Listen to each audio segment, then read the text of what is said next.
तो वो ट्रस्ट उसी ट्रस्ट को मेंटेन करने के लिए उसका जब क्रेटिनिन बढ़ा हुआ है, उसके गुर्दे तो ऑटोमेटिकली मतलब ऑलरेडी फेल हो रहे थे। क्रेटिनिन की वैल्यू अगर 1.4 के ऊपर है तो 70% of the renal function is already gone. तो उसका अगर 2.5 क्रेटिनिन है तो उसको एडवाइस सबसे उचित यही है, अगर ये ना दी जाती तो मेडिकल नेग्लिजेंस कहलाती कि भाई वेट एंड वॉच अडॉप्ट कर लो। वेट एंड वॉच पॉलिसी या मेडिकल एक्सपल्सिव थेरेपी तब देनी है जब क्रेटिनिन नॉर्मल हो, हाइड्रोनेफ्रोसिस ना हो, ब्लड में यूरिन में दोनों में संक्रमण ना हो, मरीज को कोई कोले की पेन ना हो रहा हो, कोई फीवर ना आ रहा हो। इसमें सारी चीजें अगर अपोजिट है तो एडवाइस तो वही देनी है। और जो ट्रस्ट है, ट्रस्ट बना रहे, उसके लिए सलाह उचित देनी है। सलाह माने ना माने वो तो खैर किसी भी चीज में, मतलब ये पेशेंट और डॉक्टर का नहीं है, तो किसी भी ट्रेड में। क्या आपको लगता है कि जो पूरा प्रकरण है आपको इंडिविजुअली डिफेम करने की मुझे इंडिविजुअली डिफेम करने की साजिश से ये मैं बिल्कुल नहीं कह सकता। ये तुम इधर आ जाओ ताकि बदनाम क्यों जब किया आप? नहीं, ये बिल्कुल नहीं कह सकता कि साजिश है, मैं बिल्कुल नहीं कह सकता, क्योंकि पहले से हमारी उनकी कोई मुलाकात नहीं, हम उनको पहले से जानते भी नहीं। वो जरूर कहते हैं कि उनके किसी रिलेटिव डॉक्टर फ्रेंड ने या डॉक्टर रिश्तेदार ने रिलेटिव ने उनसे कहा था कि अगर आप 2-3 डॉक्टर से मिल चुके हो तो आप इनके पास चले जाओ।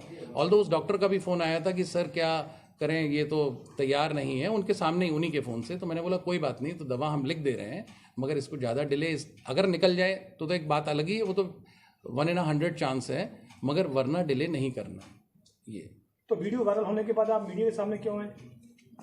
आपके सामने क्यों है? क्योंकि 3-4 दिन हो गए और जैसे आप हैं हमारे वेल विशर, ऐसे जो हजारों लोग हैं वो लगातार छतरपुर हो रही और इससे फ़ोन कर रहे हैं कि डॉक्टर साहब इसको जो है आपको ये इसका एक तरफा जो बयान है उसमें अपना बयान देना चाहिए। इसलिए कितने एमएम पतली थी उसको? थी 6 mm की पथरी, यूवीजे पे थी। यूवीजे का डायमीटर 2 mm होता है।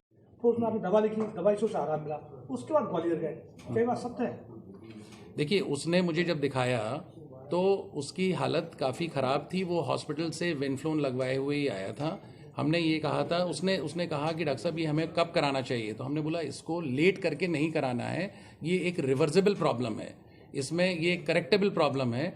लेट करने से क्रेटिनिन यदि और बढ़े या संक्रमण और बढ़े तो फिर कराने से तो मतलब कॉम्प्लिकेशन का रेट और बढ़ेगा, तो कराना है तो जल्दी कराइए। और उसने कहा कि साहब हम अभी नहीं करा सकते और दवा लिख दीजिए, तो वो दवा उसको लिख के दी और साथ में ये कहा कि फिर भी उसको ऐसा नहीं कि टालते रहें, तो आप बोले साहब दिवाली के अराउंड हम करा लें, दिवाली के जज्बात करा लें। और वैसे भी कोई किसी के ऊपर क्या फोर्स लगा सकता है?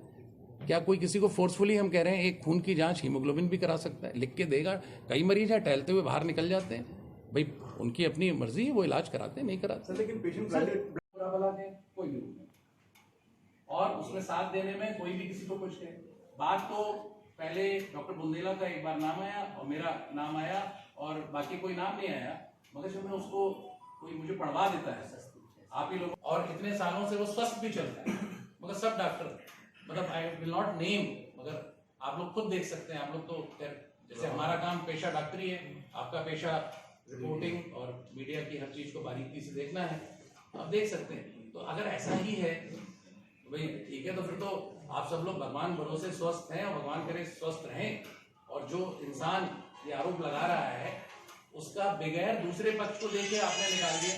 अरे किसी ने अगर ये कह दिया, ये प्रेस कॉन्फ्रेंस बुलाई गई है कि एक लगातार एक न्यूज़ पोर्टल पे एक गलत भ्रांति फैलाने के लिए कि एक बीमारी के संबंध में जो इलाज मैंने प्रिस्क्राइब किया था, इलाज हुआ कोई नहीं है, मगर उचित इलाज उस दिन के हिसाब से प्रिस्क्राइब किया था एक पेशेंट को, उसका आरोप है कि मैंने उसका इलाज सही प्रिस्क्राइब नहीं किया और मैंने उसको गलत कुछ करा, जो कि बिल्कुल एकदम झूठ है, क्या बोला जाए, बेबुनियाद है। और जिसका वो रेफरेंस दे रहे हैं कि बाद में उन्होंने चंद्र दिनों बाद, जो कि एक पथरी के केस में काफ़ी संभव है कि पथरी निकल गई हो, दूसरी जांचों में ना आई हो, एक दिन में 3 जगह आप जांच कराएं, कई बार पथरी आती है, कई बार पथरी नहीं भी आती सेम डे। और उसके बारे में जो उसके कन्फ्यूजन है, तो उसका कहना है कि ये साहब हमें गलत 23 तारीख को उसने दिखाया था, 23 तारीख को जो सबसे अच्छा इलाज था, जब उसका क्रेटिनिन बढ़ा हुआ था, उसके गुर्दे की नली में पथरी फंसी हुई थी और उसका जो खून में संक्रमण था, उसको जाड़ा लग के बुखार आ रहा था, पेट में दर्द हो रहा था, डायबिटिक था, यूरिक एसिड भी रेज था, तो उसको जो सबसे उचित इलाज था वो प्रिस्क्राइब किया। वो नहीं करा सकता था, उसने बोला कुछ दिन बाद कराएंगे। मैंने बोला कुछ दिन बाद मैं नहीं हूँ, आप कहीं और कराइए। उस चक्कर में उसने जहाँ दिखाया उसका वो संदर्भ देते हुए कहता है कि वहाँ पे वो पथरी आई नहीं। पथरी तो सेम डे भी शाम को ना आए, डॉक्टर्स को भी बनती है, निकल गई तो ये बहुत खुशी की बात, इसमें कोई बुराई की बात नहीं है। मगर उस समय अगर आप ये कहें कि हम रात में 1 बजे दूसरे नर्सिंग होम में, हमारे यहाँ तो भर्ती भी नहीं हुआ था, भर्ती हुए वहाँ पर हम बहुत परेशान थे, हमें लगातार जाड़ा लग के बुखार आ रहा था, लगातार पेट दर्द, उल्टियाँ हो रही थी। फिर डॉक्टर जो गैस्ट्रोएंटरोलॉजिस्ट बुंदेला साहब थे उन्होंने देखा, उन्होंने एक यूरोलॉजिस्ट डॉक्टर जनक राजपूत को दिखवाया।